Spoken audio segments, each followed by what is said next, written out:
Exercise 2.4 question number 5 का last part है fourth.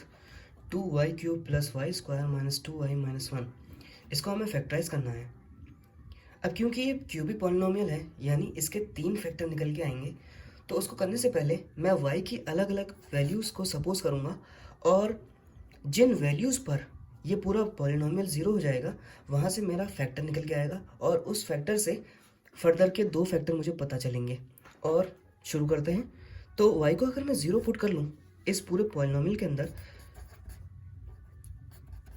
यानी 0 और 2 इंटू 0 माइनस 1, तो जहाँ जहाँ y था वहाँ वहाँ मैंने 0 रख दिया। तो 2 इंटू 0 0 रहेगा, ये भी 0 हो जाएगा, ये भी 0 हो जाएगा, यहाँ पे बचेगा माइनस 1। यहाँ तो 0 को पुट करने से मेरा ये पूरा टर्म 0 नहीं हुआ, इसका मतलब ये मेरा फैक्टर नहीं दे सकता। अब मैं फर्दर अगर माइनस 1 सपोज कर लूँ इस पॉलिनोमियल के अंदर और देखूँ क्या वैल्यू आती है। 2 इंटू वाई क्यूब मतलब माइनस का क्यूब प्लस वाई स्क्वायर यानी माइनस का 1 का स्क्वायर और माइनस 2y इंटू माइनस 1, और इस तरीके से ये पूरा लिखा जाएगा। अब पावर जो होती है अगर ऑड हो जाए और वो माइनस पे हो तो जवाब मेरा माइनस में रहेगा, और माइनस पे कितना भी बड़ा नंबर हो तो वो 1 ही देगा। तो माइनस का तो जवाब आएगा ही क्योंकि ऑड था, तो 2 1 जा 2 हो जाएगा माइनस का। यहाँ पे इवन में है और माइनस पे इवन होता पावर होती है तो प्लस हो जाता है, तो यहाँ पे प्लस का 1 आएगा। यहाँ देखूँ अगर मैं 2 1 जा 2 2 रहेगा और माइनस माइनस जो होता है वो प्लस हो जाता है। यहाँ पे ऐसा क्यों किया? क्योंकि यहाँ पे कोई पावर नहीं है, तो जब कोई पावर नहीं होती है तो वहाँ पे हम सिंपली मल्टीप्लाई करते हैं और ये माइनस का 1 लिख लिया जाएगा। अगर मैं देखूँ प्लस माइनस 2 यहाँ पे कैंसिल आउट हो जाएगा, इसी तरीके से प्लस माइनस 1 कैंसिल आउट हो जाएगा और ये पूरी वैल्यू हमारी 0 के बराबर है। इसका मतलब ये जो x की वैल्यू मैंने माइनस 1 सपोज की थी, यहाँ से मुझे फैक्टर मिल जाएगा। अगर मैं माइनस 1 को y की तरफ ले जाऊँ तो ये माइनस से प्लस हो जाएगा और इसके जगह पे मुझे बचेगा 0। इसका मतलब ये जो मेरा y है ये फैक्टर हो जाएगा। तो यहाँ पे मैं कह सकता हूँ कि y plus 1 is the factor. अब क्योंकि ये क्या है, क्यूबिक पॉलिनोमियल है, एक फैक्टर तो मुझे मिल चुका है, बाकी के 2 फैक्टर इसको इससे डिवाइड करने पे मिलेंगे, तो हम डिवाइड भी करेंगे। 2y³ plus y square minus 2y minus 1, इसको मैं y प्लस 1 से डिवाइड करूँगा।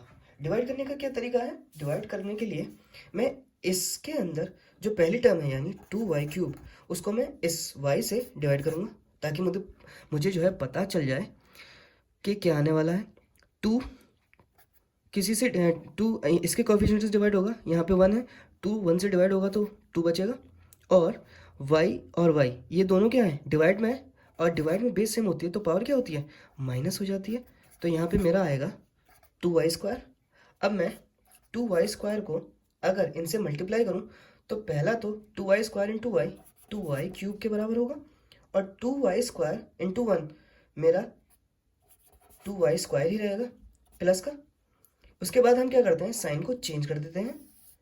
जो चीज़ कैंसिल आउट हो सकती है यानी ये दोनों प्लस माइनस में और सेम है तो ये कैंसिल आउट हो जाएंगे। अगर मैं देखूँ इन दोनों में ये प्लस y है और ये माइनस का 2y² हो चुका है, तो प्लस माइनस में माइनस ही होता है और 2 में से एक जाएगा तो एक ही बचेगा। एक को हम लिखते नहीं है कोएफिशिएंट के साथ, जहाँ पे कुछ नहीं होता वहाँ पे 1 ऐसे ही रहता है, यानी 1 को मैं y से मल्टीप्लाई करूँ तो y 1 जा y ही रहेगा, इसलिए यहाँ पे 1 बचा, इसका मतलब y बचा। अब क्या करेंगे, इन दोनों में प्लस माइनस में तो माइनस तो होता है मगर 2y जो है बड़ा है, बड़ा जो होता है इन दोनों में उसका साइन भी लिया जाता है। बाकी के जो है ये y² था और बाकी का 2 माइनस 2y ये लिख लिया जाएगा इस तरीके से।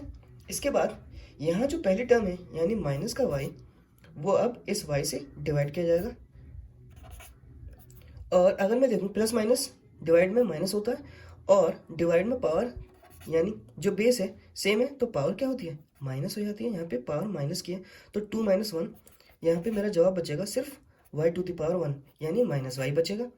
और अब जो है y प्लस 1 को माइनस y से मल्टीप्लाई करना है, तो minus y into y plus minus minus रहेगा और y इंटू y² हो जाएगा। इसके बाद ये 1 से मल्टीप्लाई होगा तो y 1 जा y होता है और प्लस माइनस माइनस, तो इस तरीके से लिखा जाएगा। इसके बाद क्या करते हैं, हम साइन को चेंज कर देते हैं। यहाँ देखूँ मैं प्लस माइनस सेम है तो कट जाएगा, और प्लस माइनस माइनस होता है क्योंकि y जो है बड़ा है 2y, तो इसका साइन लिया जाएगा और यहाँ पे 1 बचेगा, क्योंकि 2 माइनस 1 1 बचता है। उसके बाद ये जो माइनस का है ये यहाँ पे लिखा जाएगा। अब मैं यहाँ पे देखूँ माइनस का y इस y से डिवाइड किया जाएगा, प्लस माइनस माइनस ही होता है, मगर ये दोनों कैंसिल आउट हो गई। जहाँ पे सब कुछ कैंसिल आउट हो जाता है वहाँ पे 0 नहीं बचता, वहाँ पे 1 बचता है और ये माइनस इसके साथ लग जाएगा। यानी अब मुझे जो है माइनस के 1 से मल्टीप्लाई करना है, तो minus y into y, minus का y आ जाएगा और माइनस 1 1 जा 1 हो जाएगा, और ये 1 प्लस का है तो प्लस माइनस जो है माइनस का होता है, तो यहाँ पे माइनस का 1 आएगा मल्टीप्लाई करने के बाद। अब मैं देखूँ यहाँ पे सब कुछ सेम है तो ये 0 हो जाएगा पूरा। अब मुझे जो बाकी के 2 जीरोज हैं वो इनको फर्दर फैक्टराइज करने से आएंगे। ये उसी तरीके से होगा जैसे क्वेश्चन नंबर 4 फैक्टराइज हुआ था। इसको फैक्टराइज करने के लिए यहाँ पे जो कोफिशिएंट है यानी वाई स्क्वायर कोफिशिएंट 1 है और यहाँ जो कांस्टेंट है वो 1 है, यानी मल्टीप्लाई करने पे मेरा 2 आना चाहिए और प्लस माइनस करने पे 1 आना चाहिए। तो y को कुछ इस तरीके से स्प्लिट करना है कि मल्टीप्लाई करने पे 2 और प्लस माइनस करने पे 2।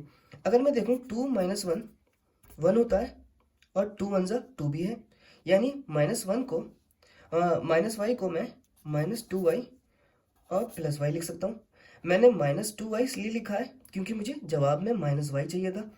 देखिए माइनस 2 और प्लस 1 तो प्लस माइनस माइनस होता है, मगर जवाब में उसी का साइन लगाया जाता है जो बड़ा होता है। तो अगर मैं यहाँ पे y रख दूँ दोनों में तो ये भी अब भी लाइक टर्म्स है, तो मेरा माइनस वाई इस तरीके से बचेगा। तो इसी तरीके से मैंने इसको क्या करना है, फैक्टराइज करना है। तो फर्दर मैं इस माइनस वाई की जगह पे माइनस 2y प्लस वाई लिख सकता हूँ। अगर मैं सॉल्व करूँ तो माइनस का y आ जाएगा दोबारा और ये माइनस का 1। अब मैं क्या करना है, कॉमन करना है इन दोनों में। मैं देखूँ 2y जो है कॉमन है। अब जो चीज़ कॉमन होती है वो चीज़ उसी से डिवाइड भी होती है, तो 2y क्योंकि 2y कॉमन था तो वो इससे 2y से डिवाइड होगा।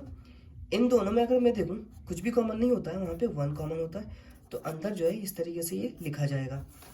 अब क्या करना है मुझे, अब मैं देखूँ यहाँ जो है y स्क्वायर से कैंसिल आउट हो जाएगा और 2 से कैंसिल आउट हो जाएगा। यहाँ तो सब कुछ कैंसिल आउट हो जाएगा, 2y डिवाइड बाई 2y। तो जहाँ पे सब कुछ कैंसिल आउट हो जाता है डिवाइड में अक्सर, वहाँ पे 0 नहीं बचता, वहाँ पे 1 बचता है। तो यहाँ बचेगा क्योंकि y स्क्वायर था यहाँ पे इसलिए y बचेगा, और यहाँ पे सब कुछ कैंसिल आउट हो चुका है तो यहाँ पे 1 बचेगा। अब बाकी का ऐसे लिख लिया जाएगा। इसके बाद जो है जो चीज़ 2 बार होती है उसको 1 बार लिखा जाता है, और 2y प्लस 1 वो इस तरीके से लिखा जाएगा। अब मेरा जो जवाब होगा यानी 2y cube plus y square minus 2y minus 1, इसको मुझे फैक्टराइज करना था। तो पहला फैक्टर जो है मेरा तो ये आया था, तो मैं यहाँ लिखूँगा इसकी जगह पे, और दूसरा फैक्टर मेरा ये दोनों आ चुके हैं, तो y माइनस 1 और 2y प्लस 1, और इस तरीके से ये आंसर हो जाएगा मेरा, और ये एक्सरसाइज इस तरीके से पूरी हो जाएगी।